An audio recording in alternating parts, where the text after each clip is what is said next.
বাগিচা শ্ৰমিকৰ লগত আহাৰ খাই পৱন সিং খাটোৱাৰৰ পাত্তা কংগ্ৰেছৰ দিনত চাহ শ্ৰমিকৰ উন্নতিৰ অতীত বৰ্ণনাৰে দৃষ্টি আকৰ্ষণৰ শ্ৰেষ্ঠা প্ৰাক্তন কেন্দ্ৰীয় মন্ত্ৰীৰ বিশ্বনাথৰ পাভৈ চাহ বাগিচাত কংগ্ৰেছৰ জ্যেষ্ঠ নেতা সদৌ অসম চাহ মজদুৰ সংঘৰ সভাপতি পৱন সিং খাটোৱাৰে বাগিচাৰ শ্ৰমিকসকলৰ লগত মত বিনিময় কৰে।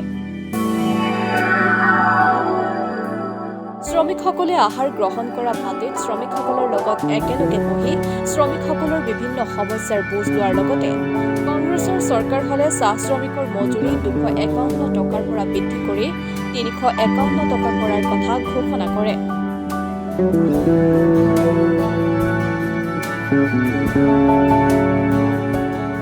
বিজেপি চৰকাৰৰ দিনত বাগানৰ অৱস্থা বেয়া হৈছে।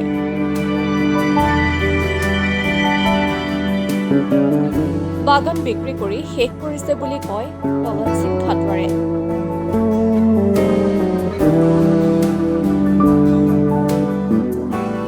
আগন্তুক লোকসভা নিৰ্বাচনত বিশ্বনাথৰ পাভৈ চাহ বাগিচাত কংগ্ৰেছৰ জ্যেষ্ঠ নেতা সদৌ অসম চাহ মজদুৰ সংঘৰ সভাপতি পৱন সিং খাটোৱাৰে শোণিতপুৰ সংসদীয় সমষ্টিৰ পৰা হাতৰ চিনত প্ৰেমলাল গুঞ্জুক ভোট দি জয়যুক্ত কৰিবৰ বাবে আহ্বান জনায়। মানে আমি ৰাইজক এইটোৱে ক'ব বিচাৰিছোঁ যে প্ৰথমবাৰৰ বাবে খাটি খোৱা সাধাৰণ পৰিয়ালৰ এজন নিষ্ঠাবান কৰ্মী প্ৰেমলাল গঞ্জুক ভাৰতীয় জাতীয় কংগ্ৰেছে প্ৰাৰ্থিত্ব দিছে আৰু তেওঁ টকা পইচা নাই, কিন্তু তেওঁ নিষ্ঠাবান কংগ্ৰেছ কৰ্মী 25 বছৰৰ পৰা নিষ্ঠাৰে কাম কৰি আছে আমাৰ দিলীপ বৰুৱাৰ নিচিনা, আৰু কোনোদিনে কংগ্ৰেছ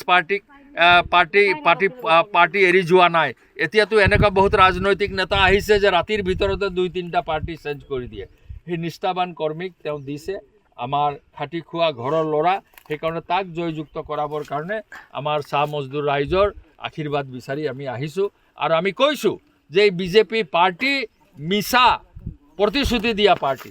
তেওঁলোকে কৈছিলে যে আমাৰ চৰকাৰ হ'লে 100 দিনৰ ভিতৰত 351 টকা হাজিৰা দিম। এটাও এতিয়া আজি তাৰিখত আমি মাত্ৰ 250 টকা হাজিৰা পাওঁ। এতিয়া কেতিয়া তেওঁলোকে কৈছিলে, লিখিতভাৱে কৈছিলে, আৰু তেওঁলোকে কৈছিলে যে প্ৰত্যেক বছৰে 2 কোটি মানুহক চাকৰি দিম শিক্ষিত। আমাৰ মোনাবাৰী ইয়াত শিক্ষিত ল'ৰা আজি চাকৰি পোৱা নাই এটাও। সেইকাৰণে মই কৈছোঁ যে বিজেপিৰ নেতা পালি নেতাসকল আহিলে সুধিব যে কেইজন মজদুৰৰ, এই খাটি খোৱা মজদুৰৰ ল'ৰা ছোৱালীক চাকৰি তেওঁলোকে দিছে। আৰু এইটো কথা মই কৈছোঁ অসম চাহ মজদুৰ সংঘৰ সভাপতি হিচাপে, যোৱা 10 বছৰে নৰেন্দ্ৰ মোদীৰ ডবল ইঞ্জিন চৰকাৰে শ্ৰমিকৰ উন্নয়নৰ কাৰণে, শ্ৰমিকৰ কল্যাণৰ কাৰণে কোনো আইন আজিলৈকে পাছ কৰা নাই। যিমান আইন আছে, আমাৰ বোনাছ আইন হওক, পুৱাতি ছুটি আইন হওক, আমাৰ প্ৰভিডেণ্ট ফাণ্ডৰ আইন হওক, গ্ৰেচুইটি আইন হওক, আগতে মতা মাইকী সমান হাজিৰা পোৱা নাছিলে, মতা মানুহে বেছি হাজিৰা পাইছিলে, সমান হাজিৰা পোৱাৰ আইন হওক, সব আইন কংগ্ৰেছৰ দিনত পাছ হৈছে। তেওঁলোকে 10 বছৰত আমাৰ এই খাটি খোৱা হাড় ভঙা পৰিশ্ৰম কৰা মানুহৰ কাৰণে, তেওঁলোকৰ কল্যাণৰ কাৰণে একো আইন কৰা নাই, আঁচনিৰ কোনো মূল্য নাই। শোণিতপুৰ লোকসভা সমষ্টিত আচলতে চাহ বাগিচাৰ লোকসকলৰ যথেষ্ট প্ৰভাৱ পৰিব, কাৰণ চাহ বাগিচাৰ লোক যথেষ্ট আছে। আৰু আপুনি চাহ মজদুৰ সংঘৰ বিষয়ে চাহ মজদুৰ সংঘই কেনেধৰণৰ পদক্ষেপ ল'ব? নহয়, চাহ মজদুৰ সংঘ বুলি কথা নহয়। চাহ মজদুৰ সংঘটো হৈছে এটা স্বাধীন গভৰ্ণমেণ্টৰ ৰেজিষ্টাৰ্ড ট্ৰেড ইউনিয়ন। এই চাহ মজদুৰ সংঘ কোনো ৰাজনৈতিক দলৰ বহতীয়া নহয়। ইয়াৰ কোনোবাই গৈছে অন্য দলত, তেওঁলোকে নিজৰ ব্যক্তিগত স্বাৰ্থত গৈছে। এতিয়া মই যোৱা 50 বছৰ মই কংগ্ৰেছ দলৰ সদস্য, আৰু মই যোৱা 45 বছৰ মই চাহ মজদুৰ সংঘৰ সম্পাদক, সাধাৰণ সম্পাদক, সভাপতি হিচাপে আছোঁ। সেইকাৰণে মই কোনোদিনে মোৰ নীতি বদলি কৰা নাই, বাকী মানুহবোৰে কৰিছে। আমাৰ কথা হ'ল যে বিজেপি চৰকাৰৰ ভুল নীতিৰ কাৰণে আজি চাহ উদ্যোগ এটা সংকটৰ মাজত গৈছে। চাহ উদ্যোগ যদি সংকট হয়, তেতিয়াহ'লে আমাৰ চাহ বাগিচাত থকা শ্ৰমিকৰ অৱস্থা কি হ'ব?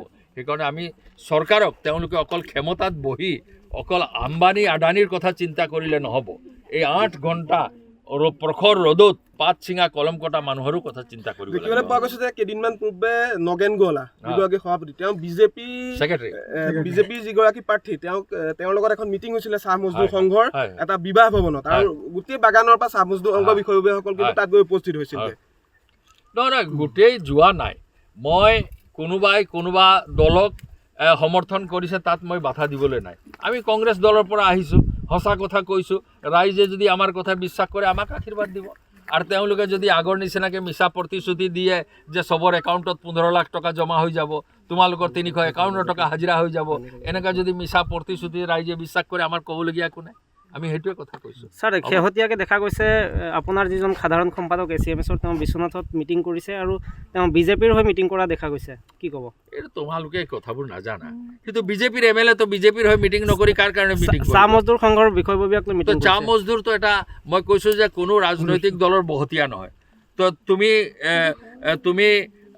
চাৰ্চত যোৱা এওঁ নামঘৰত যায় এওঁ মন্দিৰত যায় কোনোবা এইটো নিজৰ এইটো ব্যক্তিগত আৰু এই স্বাধীন দেশত কোনোবাই কাকো বাধ্য কৰাব নোৱাৰে যে তোমালোকে আমুক ৰাজনৈতিক দলক মানে তোমালোকে সমৰ্থন কৰিবই লাগিব আমি দেশ স্বাধীন কৰা এই ভাৰতীয় জাতীয় কংগ্ৰেছৰ কাৰণে ৰাইজৰ আশীৰ্বাদ বিচাৰি আহিছোঁ এই যেতিয়া দেশ স্বাধীনতাৰ আন্দোলন হৈছিলে এই বিজেপিৰ নীতি আদৰ্শত বিশ্বাস কৰা মানুহবোৰেতো তেতিয়াৰ ব্ৰিটিছ শাসনকৰ্তাক সমৰ্থন কৰিছিলে তেওঁলোকেতো স্বাধীন আন্দোলনত তেওঁলোকে যোগদান কৰা নাছিল ৰাইজ আচলতে বিভ্ৰান্ত হ'ব পাৰে কাৰণ নগেন গোৱালাই কৈ আছে বিজেপিক ভোট দিবলৈ আৰু আপুনি কৈ আছে কংগ্ৰেছত ভোট দিবলৈ নগেন গোৱালা এটা ব্যক্তি মই অসমৰ 7 লাখ মজদুৰৰ মই সভাপতি এতিয়া ৰাইজক আমি আপিল কৰিছোঁ কোনো ডাঙৰ নহয় চবেই ৰাইজক আপিল কৰিব পাৰে নগেন গোৱালাও মোৰ ভাইৰ নিচিনা মোৰ সংঘৰ মোৰ তলতে তেওঁ ব্ৰাঞ্চৰ এটা ছেক্ৰেটাৰী সেইকাৰণে তাৰ লগত তুলনা কৰাৰ কথা নাই তেওঁ ক'ৰবাত ভাল পাইছে গৈছে মই মাছৰ টেঙা ভাল পাওঁ সি মাছৰ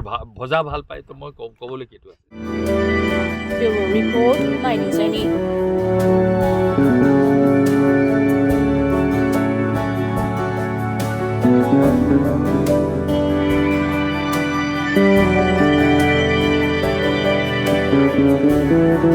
Thank you.